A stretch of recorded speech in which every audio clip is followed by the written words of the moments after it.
your daily dose of sports and fun. This is the Morning Drive Podcast from Double T 97.3, presented by Cantex Roofing and Construction.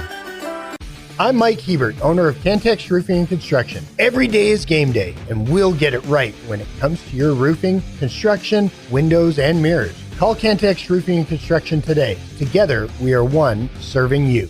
This morning here on the Morning Drive with Jamie Lent, Chuck Heinz.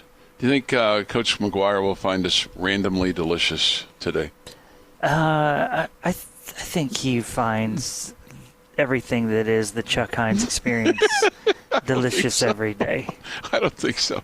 He I was at this table at the quarterback sack lunch on Friday, and I knew 3 or 4 of the guys there, the guys that I run into it in my ambassadorship, with the Lubbock Chamber of Commerce.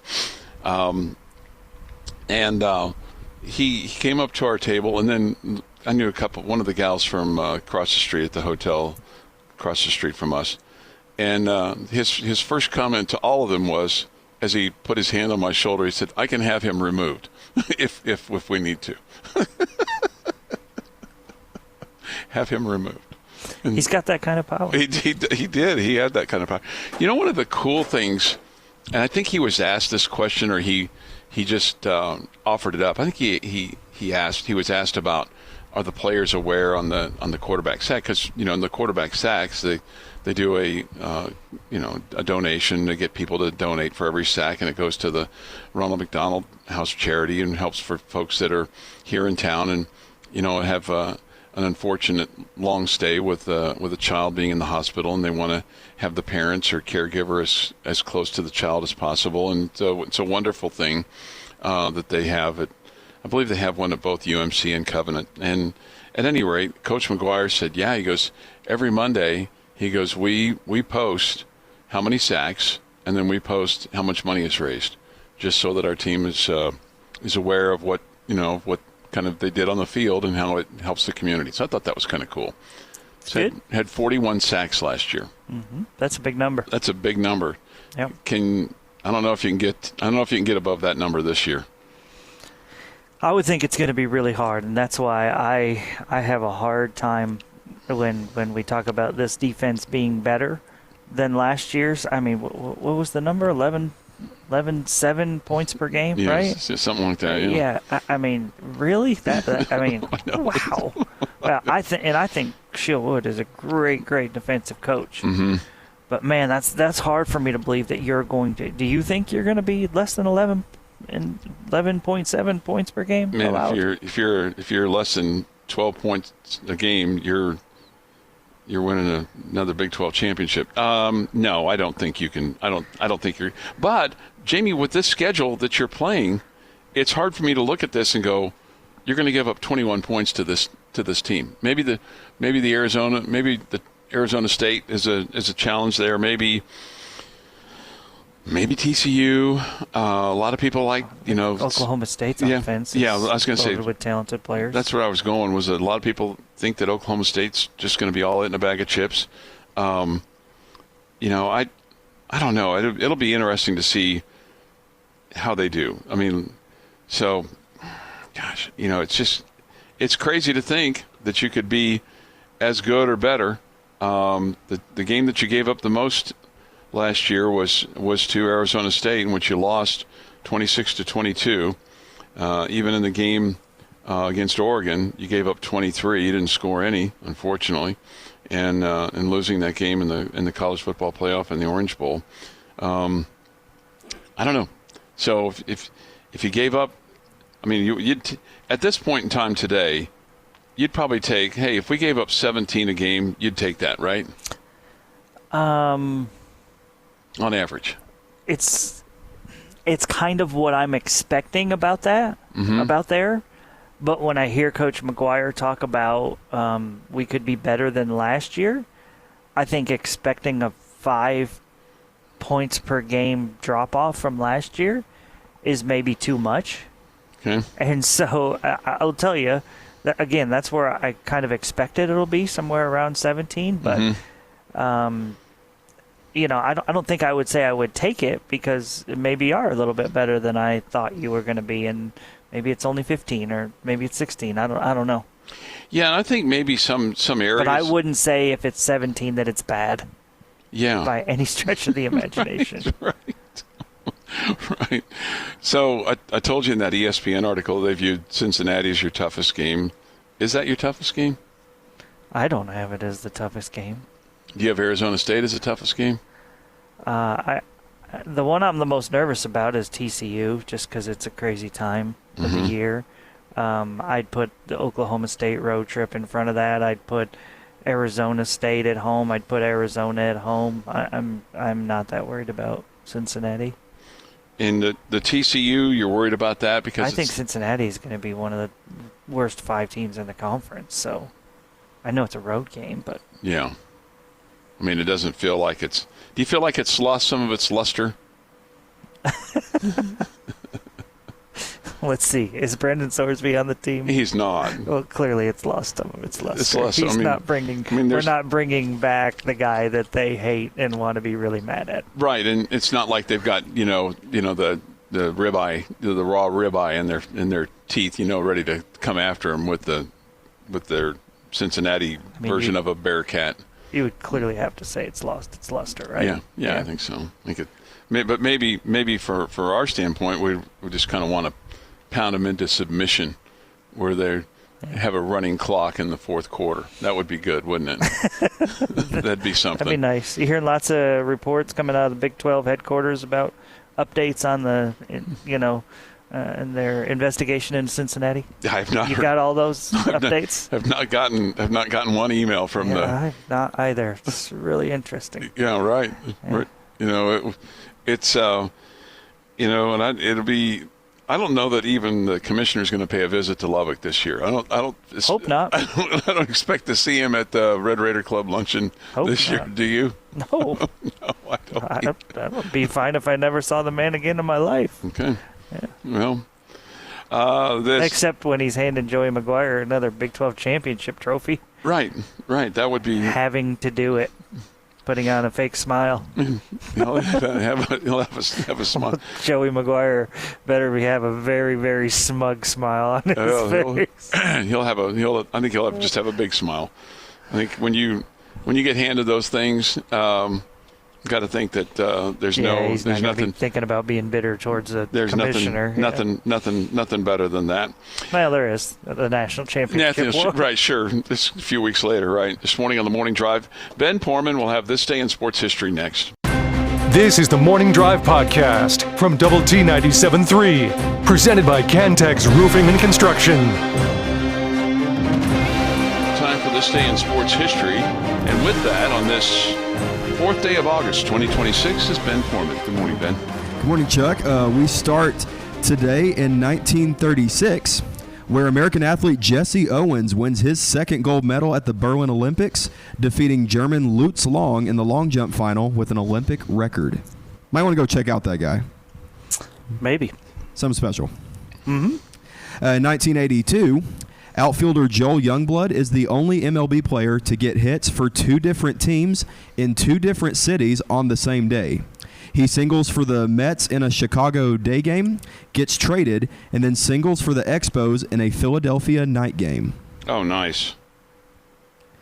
In 1984, American athlete Carl Lewis wins the 100-meter in 9.9 seconds in the Los Angeles Olympics, the first of 9 Olympic gold medals in over 3 games. That would earn him the right to sing a national anthem. Poorly. Poorly. Yes. He would not be asked back. Fast forward to 1995. Following a suspension from the league for a substance abuse, former Mets outfielder Darryl Strawberry joins the New York Yankees and eventually helps the Bronx Bombers win the 1996 World Series. Boy. Did you like it when he went there? Were you okay with that? Yeah. Yeah? Yeah. He had served his punishment and all that good stuff. Yeah, no, I got you. Oh. In 1996, Brownfield native and Texas Tech alum Cheryl Swoops wins the first of 3 straight Olympic basketball golds as Team USA beats Brazil in Atlanta. In 2010, On the third anniversary of his 500th MLB career home run, Alex Rodriguez reaches his 600th home run milestone in the Yankees' 5-1 win against Toronto. He is the 7th and youngest player to achieve this milestone. My mouth is watering just thinking about this. It is National Chocolate Chip Cookie Day. It's a good day. Yeah. If you probably, polled America and you could pick one food item to have the day of, right? Mm-hmm. I feel like chocolate chip cookie would probably make at least the top 5, top 10, right? Oh yeah, I think I know that you're more on the oatmeal raisin side, or just even the oatmeal cookie side. Yeah, I'm not talking specifically about me. I'm talking about the country as a whole. Country. Right, now I got you. Yeah. And in 1790, Alexander Hamilton creates the Coast Guard to intercept smugglers. Originally called the Revenue Marine and then the Revenue Cutter Service, the Coast Guard was one of Hamilton's many bold ideas. That is this day in sports history. All right, this day in sports history. If you'd have told me that Roger Clemens was a year younger than Barack Obama, I would have been, man, those... What did you say, Ben? 63 for Clemens? 63. Clemens is 63. Wow. Obama is 64. Yeah, I would not. Those are still very young men. I mean, they're younger than me by a couple of years. But, younger. I would have definitely guessed that Obama was more than 1 year older than Roger Clemens. Yeah. Mm-hmm. Yeah. I wouldn't have guessed that Clemens was in his 60s already. Yeah, I wouldn't have either. Going back to the long jump record just for a second, the long jump record currently is 29 feet 4 1/4 inches. It was set by Mike Powell on August the 30th, 1991. 1991. And that's the world record. The number 2 guy for this is Bob Beamon, and he did his on October the 18th at the 68 Olympics in Mexico City on October the 18th. Number 2. And Lewis is number 3, and he was also at the Tokyo deal on the same day as August 30th, 1991. His mark was 29 feet and an inch. Gosh. Isn't that crazy? That number 2 jump? It's impressive. Wasn't that altitude aided? Is there a star next to it? No. There's no altitude aid for Bob Beamon's jump, according to this Wikipedia thing that I'm looking at. So, but still, there's no. Just the fact that altitude or not, it's been 25 years basically since you've had somebody go that high from the long jump, with all the technology, with all the enhancements, with all the weight training, technique training, everything like that. Just goes to show you how great Mike Powell was. But then for Bob Beamon to still be at number 2, that's incredible. Yeah. Mm-hmm. There's not many records left from 1968 athletically that you would go as number 2, in the long jump. Just kind of nuts. There's a Russian that's number 4, in case you were wondering. But his was done in 1987. So 6:51. We haven't talked any baseball yet, but man, it feels like the Rangers are done, Jamie. Feels like you're going to be right on that. Whoa! I didn't say that they were done. When did I say they were done? You said that I felt like the Astros were surging right. and we're going to end up on top. But yeah. Just because they beat them this past weekend, I don't feel that they're done. I feel like they were waving a white flag yesterday when they're trying to trade their ace. Right. Now maybe that was like a deal that was just too good to pass up. Mm-hmm. And you're trying to dump some salary, but it surely wasn't a deal that was going to make you better this year if you got rid of him. So, I don't know that I'm ready to say the Rangers are done. But I do feel like it's clearly trending in the right way for the Astros and the wrong way for the Rangers. Both those teams lost last night, but with them not playing each other for the rest of the season, which is kind of wacky, isn't it? Don't you think? It is odd, yeah. And so the Rangers now trail the Astros by 2.5 They're 3 under 500. Well, they went from 3 over 500 to 3 under 500 really quick. Of course, when you lose 6 in a row, that's what happens. Mm-hmm. You know, Yep. but and I feel like 2 of those 3 Tampa losses you could have won. And the Astros, I think, just kind of, boy, they really flexed on them this past weekend, didn't they? Yeah, they really did. Astros are, right now it feels like they can do no wrong. I know they lost last night, but yeah, it feels like a team that's just rolling. And it kind of feels like, at least it does at this point, unless Cleveland comes back, but then the White Sox would have to come back, that you're going to have to win the division to make the playoffs. Most likely.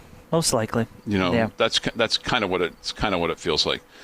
All right, 6:54 this morning here on the Morning Drive. Sports Center is next.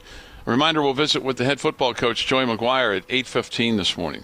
The Morning Drive podcast from Double T 97.3 is presented by Cantex Roofing and Construction.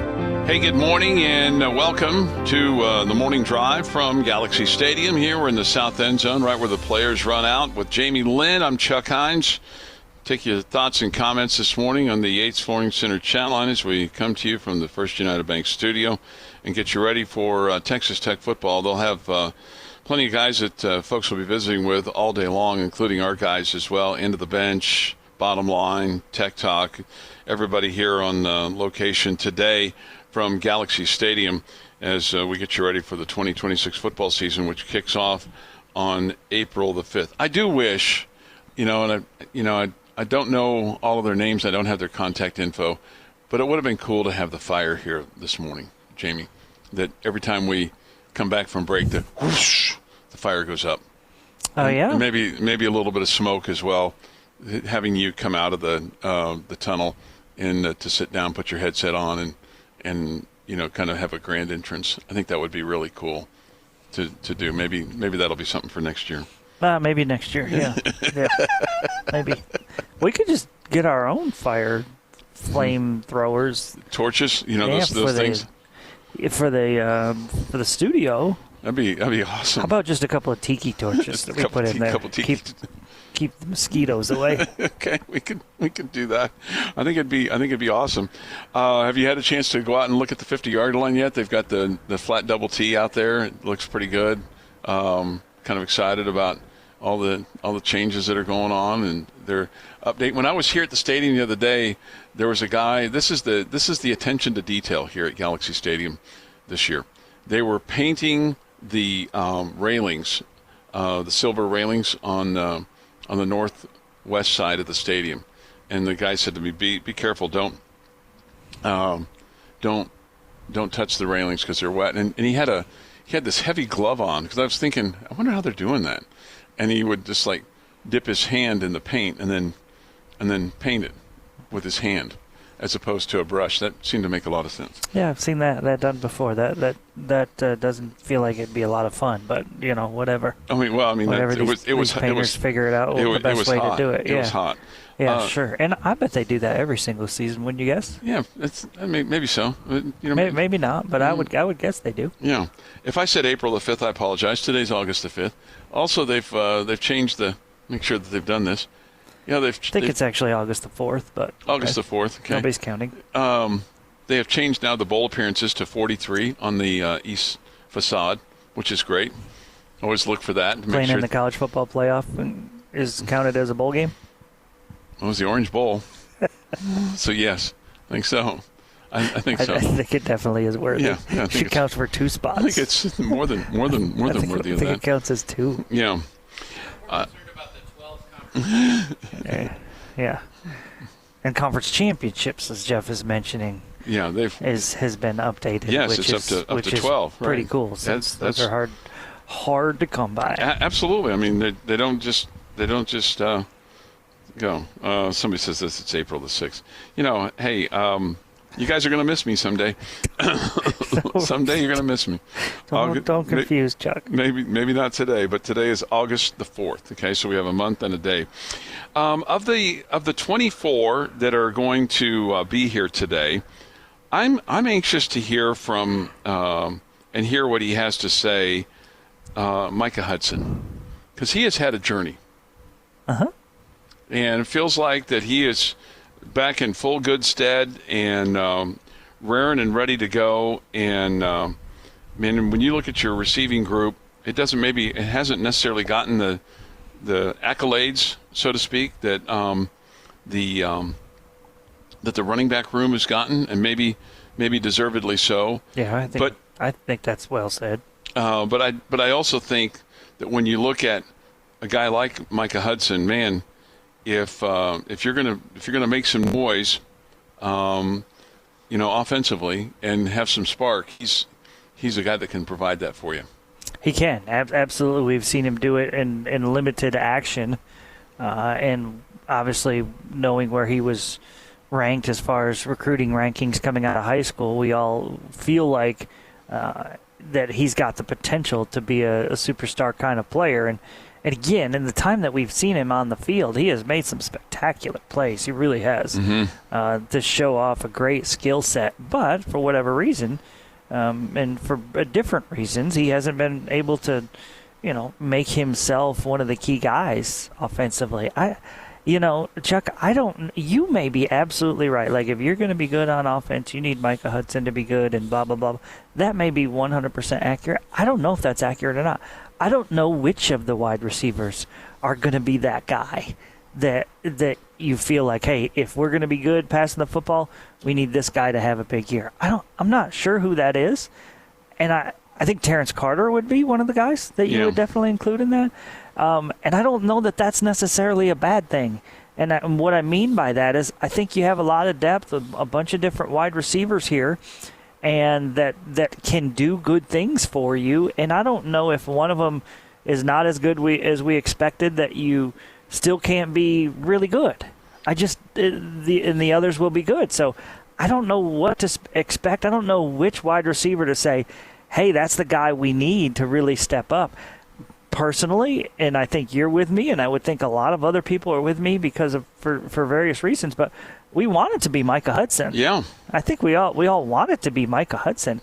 I just don't know. I don't know if he's the guy that we need to be great or not. I don't know. I mean, because maybe Kenny Johnson and these other guys that you've brought in through the portal are going to be the key guys, and it's not Micah Hudson. Well, and Kenny Johnson, last year playing at Pittsburgh, he was on the Horning watch list. He was an all-ACC honorable mention as a kick returner as a freshman in 2023. He was honorable mention all-ACC last year as a wide receiver. So, I mean, he's certainly, as Coach McGuire would say, a vet, and has proven some things. But he's going to be playing in the Big 12. And I think that's just a little bit different than the ACC. Maybe people would disagree with me on that. But I think they've got some good teams over there. I do too. I'm not saying that they don't. I feel like that sometimes that, the Big 12 doesn't get its due in terms of level of competition given the losses that you've had in recent years. But it's still an excellent conference, and I think that those two guys are going to be your bell cows. Terrence Carter is a tight end, but he's going to catch the ball a whole lot, and he could be your superstar in catching the ball. But I think Micah and Kenny are going to have a lot to say about that. This is the Morning Drive Podcast from Double T 97.3, presented by Cantex Roofing and Construction. This morning here on the Morning Drive, good morning with Jamie Lent and Jeff McGuire. I'm Chuck Heinz. We come to you today, Jamie, Jeff, and I, and Ben Portman. Ben's at the compound. Jamie and Jeff and I are here at Galaxy Stadium on the campus of Texas Tech University as we get you ready for Texas Tech Media Day. Today, it's today and one day only. Okay, Jamie? Get your full fill. Yeah, get your full fill today, and they'll have practice starting tomorrow for the Red Raiders as they get ready for the first football game, which will be on September the 5th here at Galaxy Stadium, as the Red Raiders will take on Abilene Christian.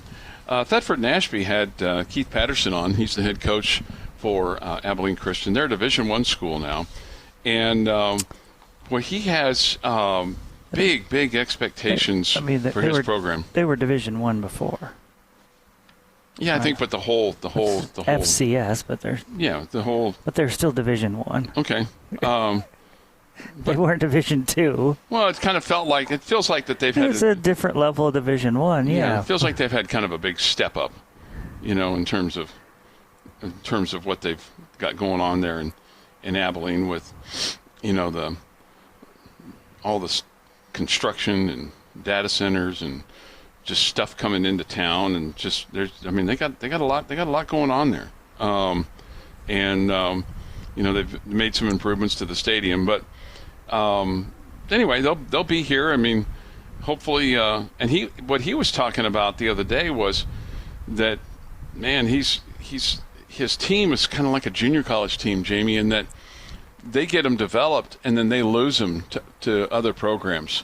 And so he's like starting over every year. And he said, man, if we could have retained some of our guys, we would have been maybe in a position to win a national championship. That's crazy to think about. At that FCS level. But it's not, to hear him say that, though, not surprising, right? You get good players at that level, and they're going to choose to go play for, if they're good enough, they're going to choose to go play for a Power 4 or, a bigger level if they have the opportunity to do so. And it's not the guys at the back end of your roster that you're losing to that. It's the guys that are the most important, your best players. And so ultimately that's got to be tough for them. One of the other things that he talked about, and he was asked about the 5-for-5 stuff, that's I guess we're on the cusp of kind of seeing what's going to happen. But that's saying, hey, would you take somebody now?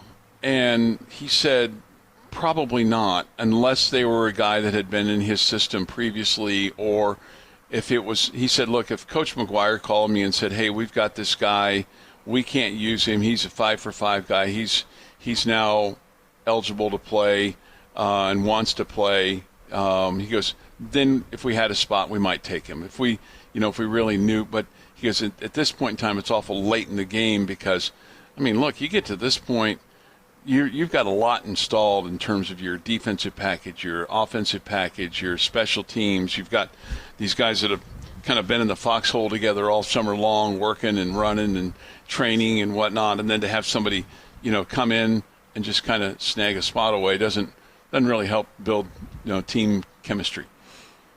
Yeah, no, I wouldn't think that it would, and that's one of the things that I've talked about.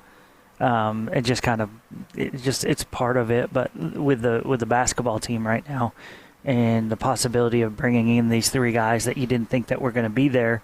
Meanwhile, you had a team that was working together. You had guys that committed to you through the transfer portal thinking, hey, I'm going to come and they have a need for my position. It's shooting guard or power forward or whatever. And I'm going to come in and I'm going to get big minutes. I'm going to be a key contributor. And then all of a sudden this 5-for-5 thing passes. And all of these guys that had run out of eligibility are now eligible again.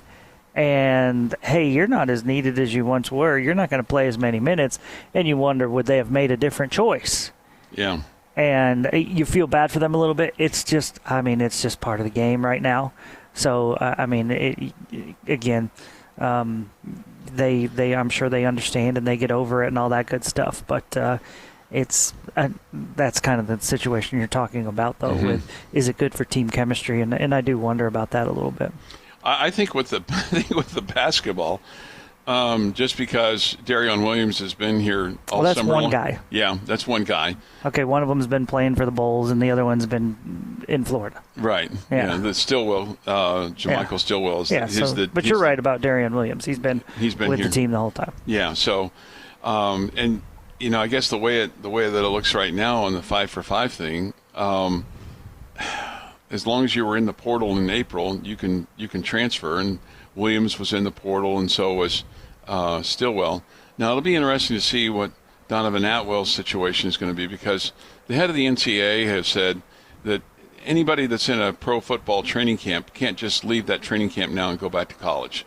So if you've signed a two-way contract, and I don't know about the the summer league contract. Tell me again what you just said. Who said that they can't go? The head. He's saying that at this point in time, the head of the NCAA said if you're in a pro football training camp, you can't. Okay. And you've signed a pro contract. So this is why we haven't heard football players attempting to do that. Okay. Yeah. Okay. So far. So far. Yeah. Well, just wait for your next lawsuit. I was going to say. I mean, they've got money in their pocket now to be able to go hire somebody. If they needed to, if they felt like that they weren't going to make a roster, and it's going to be better off for them to go back to school. But I don't think you're going to see that on the football side as much as you're going to see that on what's going to happen with hoops. The other thing that Coach McCaslin, who was on Thetford and Ashby, said on Saturday, he said that Toppin would not be available at the start of the season, and that it would be deep into the season, that they weren't going to rush him, that JT was going to be smart about that. And so, I had said that from what I had heard, I had not seen it for myself, that Toppin was going to be good to go from the start of the season, but Coach McCaslin categorically said he's not going to be ready at the start of the season. Okay. So I hadn't heard that. I had just heard the late December. Yeah. Before Big 12 play. Yeah, but he's not going to be ready at the very beginning. Somebody asked me this: do you think any of the former Lady Raiders will come back? I expect Adley Blacklock to play somewhere, but I don't think she's going to play here. Okay. That's my understanding. Well, she was a part of the lawsuit, so you would think that she had plans on playing if she. Yeah. And I think the thought for her is that she wants to go somewhere where she could play. Okay. Mm-hmm. Now with the recent injury for the Lady Raiders and how young they are, I have not spoken to anybody over there about that. I'm going to go over there later today because they're doing a meet the team thing at 3:30 this afternoon with season ticket holders, et to see if there was a veteran out there and a shooter. If you're going to bring somebody in, what I think they would need at this would be a scorer. Okay, somebody that could put in 14, 15 points a ball game for you. Would be great, right? That's not much to ask for, right? No, I know, but I mean, if you're going to bring somebody in, that's what your expectations. I would say every team in the country right now. Yes, no, I understand that. I understand that everybody. That's like a no-duh moment, right? Yeah, Captain Obvious. You didn't ask for like a role player to. You just asked for your superstar, your lead dog. Yes, right. No, I got it. What they need is a lead dog. Well, look, I know they're going to play defense, but but they're young. They're young. Oh, absolutely, no question. But talented. But talented, yeah. It's just they're a little dinged up right now. Got a player out, and they've got another player that they brought in that they knew she was going to be out, but that's okay. It's August 4th. I know. But there's not any games on the horizon. Canada. They're going to Canada later this week. Okay, well, I know, games that matter. Games that matter. No, I got that you. Count. I know, again, sure, the work counts, but right. Yeah. Again, I know that's Captain Obvious stuff there, but that's on that's my wish list. Okay. Okay. The Morning Drive podcast from Double T 97.3 is presented by Cantex Roofing and Construction. All right, Chuck, Ben, my question for you today is that you get to ask a question. You get one question that has to be answered 100% honestly today. Okay. To anybody. Here at Texas Tech football. Not just you can't go ask your wife or, Ben can't go ask some rando girl that he met on the street. I mean, any football player, any Texas Tech head coach or coach that is going to be speaking today, you get to ask one question that you want to know the honest answer to. What would you want to know the honest answer to? I want to know, I think from Joey McGuire today, I want to know if he feels like his defense is better coming into this season than last season. Is that not a good question? Oh, that's a good question. I think that's one that you can get an honest answer to. Yeah. So. Yeah. I think that's pretty simple. Okay. Yeah. Ben? Defense is a good route to go. I agree with that. My question would be, you said to either coach or solely Joey McGuire? No, any of the coaches, any of the players. Could be the maintenance guys that are working on the double T right now. No, coaches or players. Coaches or We're players, not okay. asking any maintenance guys questions. No concession workers or anything like that. So I would ask Coach Juice Johnson of the wide receivers if this is as deep of a group that he's seen either in his entire coaching career or just at Texas Tech. Because you talked about the caliber of guys that could start, but we also have some guys that we feel like should start. But there's just so many across the board, and to a point, it could be tough to whittle down. You guys are, really professional, mature questions. Okay. Do you have something immature? I don't know, immature, but like angry and bitter. I mean, like I would love to ask Joey McGuire what he really thinks of the conference commissioner. Okay. I would love to know when he takes the championship trophy out of his hands where he'd like to shove it. Okay. No, I would love to know, like, honestly, what the feeling is towards with Coach McGuire and Kirby Hocutt right now towards the conference commissioner. I would love to know. I love their honest answers as to where this relationship is and if they are feeling like it's trending in the right direction and, hey, we're good to go, everything's fine, we're not worried about it. It's just business? I mean, yeah, maybe that's the answer, but is there but at the same time, is there some anger and bitterness, and do you really want this thing badly just to continue to kind of make him mad? I mean, I don't know if you remember this or if you're old enough to kind of remember this, but, you know, when the Oakland Raiders left Oakland and went to Los Angeles, and there was just fight between the NFL and the Oakland Raiders, and then when the Raiders won the Super Bowl, everybody wondered what it was going to be like when Pete Rozelle handed Al Davis the Super Bowl trophy. And, I mean, you could tell that there was tension, but that's the closest thing that I could compare this to, that, you know, you would have this kind of anger / you know, hey, we shoved it up your blank, or hey, I mean, he said Friday with regard to TCU, he said, we love Sunday, but we're going to kick his blank, you know, with regard to TCU. You know, I mean, I think he's made it clear that that they're, quote, coaching friends or friends. There's a relationship there that goes way back, but I think you look at that school right now, and if you could have one game that you could win 70-10 or 70-0, it'd be TCU, right? Me personally? Yeah, for this season. I think pretty much every season. Okay. It's going to be TCU, yeah. Okay. Yeah. I mean, 84-10 or something like that maybe would be the... Yeah, I don't know why we're giving up 10 with this defense. Okay.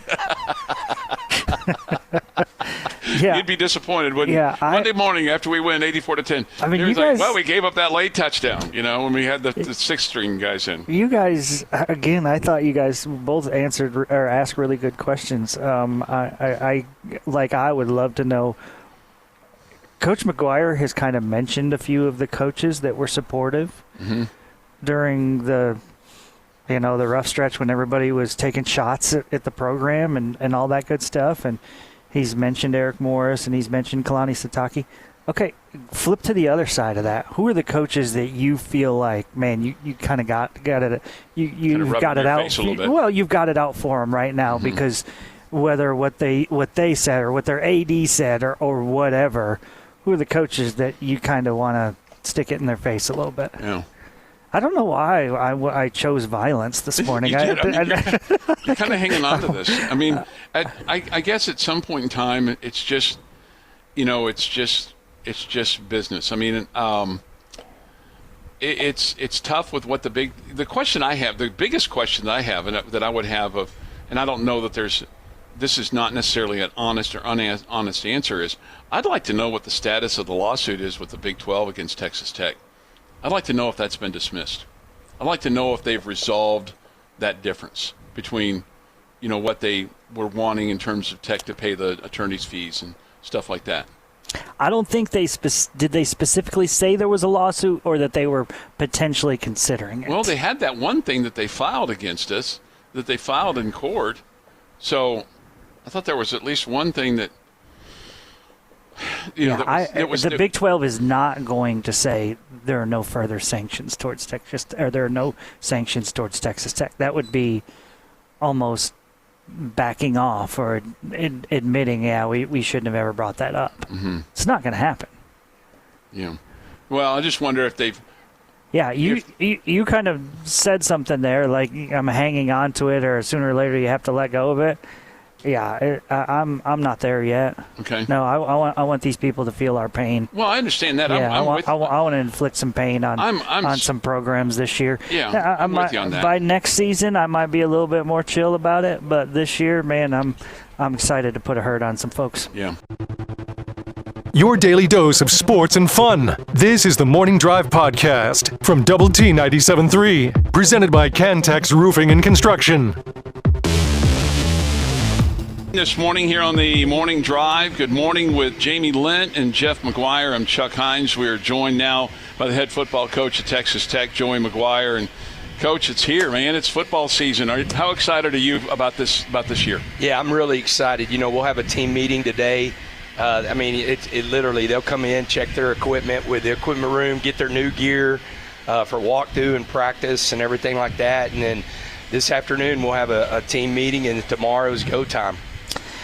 Coach, your players at Big 12 Media Days seem to take the approach that there was a bit of a chip on their shoulder about how everything went this offseason. I know you talked about that a little bit last week as well. Do you feel like your team has really embraced that kind of villain role and kind of are looking forward to kind of proving some people wrong? Well, it's kind of a mixture. I mean, there's no doubt that there's a chip on our shoulder, what we went through, in April and May and June and what everybody said about us. But there's also a chip on our shoulder because of how we ended the year last year. We've got a lot of returning starters that, felt really disappointed the way the year ended. And so whenever people say, well, you got a target on your back, we feel that we're hunting. Like we did not finish the season the way we wanted to. And then, one thing that we believe is, pressure is a privilege, and you don't run away from the pressure. You run towards the pressure. And our guys are definitely embracing that mantra, and we're going to definitely run towards the pressure this year. Do you think that controversy and everybody pointing their finger at you guys, did that help you build the camaraderie faster this year in terms of everybody's in the foxhole together? You really didn't have a problem with that, did you? Yeah, that's the thing, man. Shared success and shared adversity brings you closer, and that's with your family, your coworkers, everything. Whenever you go through something where you have success, but adversity brings you closer. I mean, because you find out a lot of people, where they stand, because it's hard. It's not any fun. And so I think you find out a lot about people. And so, we were bringing this team together, but it sure happened a lot faster, through some of that stuff. Will Hammond is your QB1. Obviously, last year we saw really good things from him. At the same time, there was some young player inconsistency. What are you guys looking for him to improve upon this year? The last word you used, consistency, that's the thing, and Will knows. I mean, he started games, he's played in games, he has experience, but, the thing that you would say, what's Will got to do? I mean, he's just got to play football, and he has a really good football team around him. And, early in the season, especially opening up conference, week 3, we've got to play really good complementary football around him. And then what's going to help, I think we've made an improvement in the offensive line. And that's not really protecting. We got 3 NFL running backs, and we're going to be able to run the football at a really high level. You've talked about your running backs quite a bit, but talk about your wide receiver group and Kenny Johnson and Micah Hudson and Terrence Carter and what they're going to bring for you? Yeah, the thing, I think in every single position on this team, the word is depth. And we have great depth. I feel really good whenever you go out there and, tomorrow when we take the first snap, you're going to have Micah Hudson and Kenny Johnson on the outside. You have Coy Aiken in the slot and Terrence Carter, at tight end. But, you turn around, Jalen Jones in the slot, he's really special, had over 1,100 yards last year. Some of our young receivers, Bryson Jones, Leighton Stone, have really come on. You've got another guy that has a lot of reps, played at Liberty last year. Dante Lee can really run. He'll remind you of Reggie Virgil, that kind of player that can really run. And so we're really deep. And then you can add in Tristan Gentry, Michael Deaver. I think Chase Campbell is going to really come on. We're actually playing Chase, some in the slot behind Coy and Jalen. So, the thing in that room, and I probably missed somebody, the thing in that room that with the rest of the team is depth.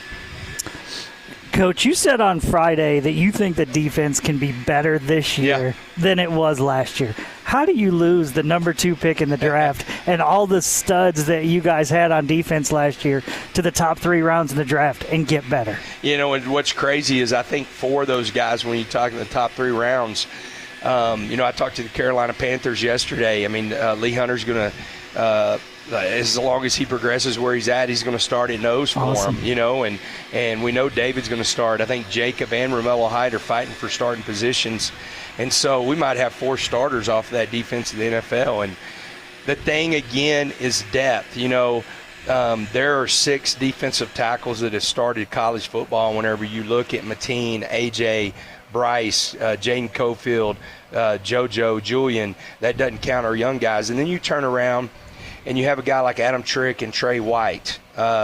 Trey White's not getting talked enough about. There's only 2 players in the entire nation over the last 2 years have 28 tackles for a loss or more and 19 sacks, and that's the kid Colin Simmons at Texas, and that's Trey White. And so, you've got 2 really productive guys, but I think the guys behind them are going to be more productive than the guys we had last year. So when you look at the collective, I think, our goal is 40 sacks and 30 turnovers, and that's what the team did last year, 41 sacks, 32 turnovers. I think we can do it again. And then what about points per game? I mean, last year you're like at 11 points a game. I mean, That'd be cool to do that again, wouldn't it? Yes. That'd lead to a lot of zeros on the other side for the other team. Yeah. That would be, that's the key. I mean, the production's going to look different without a doubt. There's going to be guys that, I think there's going to be more sacks out of the linebacker room than what we had last year. And so, again, I think the depth of our defense is going to help us produce at a high level. Coach, with all that went on in the offseason, and I think there was some frustration with you guys in the Big 12 Conference and the Big 12 Conference with you guys, what's that relationship like now? Is it trending in the right direction? Well, we're going to have that, and I don't mean this in a bad way. I mean, we've got the Big 12 logo on our field, the brand new one. We're going to have it on our jersey, without a doubt.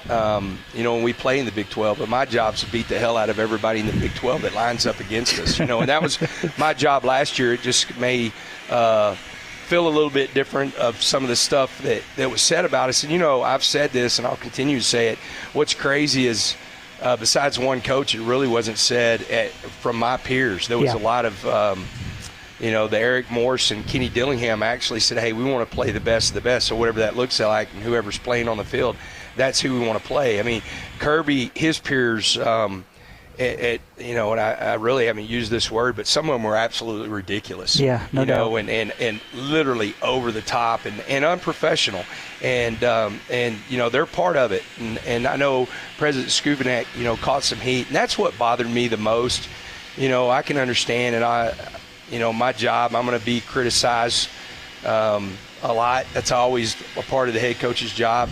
But I hated that they had to deal with that. And so, it still goes back to, my job is to go out and win the Big 12. And so we just have a little extra buttons to push to get these guys fired up for playing some of these teams. Has that made your job easier this year? It will whenever we get in the locker room, to remind some of them, behind the scenes and everything. And because I think every single team at some point, it might not be their head coach, but every single team at some point in the Big 12, and not every single team. I think there was some teams, like Kalani and BYU and OSU with Eric and even their president that were very understanding of what we were going through. They might not have liked it and agreed with it, but they were very understanding. Some other people were just absolutely ridiculous. And they should all know, hey, if it could have been me. Well, the whole deal is the world we live in right now, and statistically, whenever you're talking and I could be totally wrong, but I'm pretty dang close with it. When you're talking about college-age students, especially 18 to 25, are losing $1 billion a year in gambling, there's probably a really good chance that there's guys in their locker room that are doing the same thing, and we'll see whenever they go through it if they're holier than thou that like some of them acted like. Coach, thank you very much. Good luck, man. We're all ready for this to get going. I know that you got to go through this process of practice to get ready for the games, but it certainly looks to be an awesome season. Yes, sir. Thank you all. Thank you. That's the head football coach, Joey McGuire, with us this morning on the Morning Drive on Lubbock Sports Station Double T 97.3. This has been the Morning Drive Podcast, presented by Cantex Roofing and Construction. Check out our library of Double T 97.3 podcasts at doublet97.3.com.